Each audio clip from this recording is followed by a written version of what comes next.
A Blaze of Fear Ingalaterrako taldea, Ben Howarden taldekidek sortutako taldea izan da, azken 2 urtean sortuta, eta hori izan da pixkat azken urteetan gehien harritu nagoena.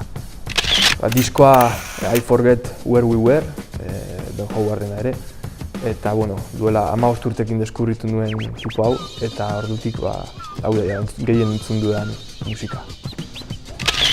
Kantu bat Small Things, disko hortako diskoa irekitzen duen kantua da, eta azken hilabetetan bereziki oso importante izan da nire bizian, eta hori kantatu nuke.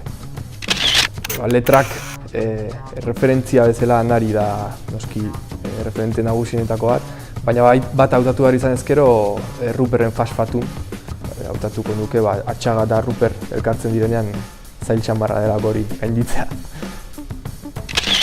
Abeslari bezala Angus Stone, desente gustatzen zaidan abeslaria da, hola badu utzikeri toke bat ahotsean eta kantatzeko moduan, eta deskubrimendu importante izan da Stone.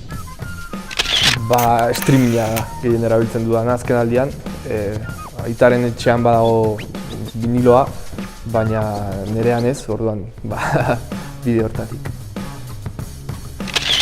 Toki politu bezala Bukowskik badu bere xarma, hori ukaezina da, baina guk badugu harreman berezia Jimmy Jazzekin Gasteizen, 3-4 aldiz jo dugu bertan, eta bertan jo duten guztiek aipatzen duten bezala leku berezia.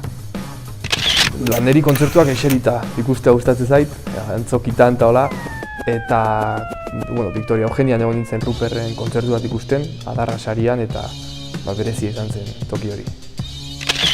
Aspaldiko oroitzapena dut Pennywisen kontzertu bat Bilbon, eta hori izan zen adrenalina superdosi, gaindosi bat, eta azken urteetan kontzertu honen ikusi duena Kristina Rosenbingerena Iruñako Baluarten, Anarirekin, eta ikaragarri gustatzen zitzaidan kontzertu hori. Okerrez banago Pennywisen Full Circle izan zen, eta aurretik portera da desente erosi nituen, baina ez nire diruarekin, eta Pennywise. Azkena izan da Angus and Julia Stoneen Snow diskoa opari bat egiteko izan da, eta uste dut asmatzen duela oparian.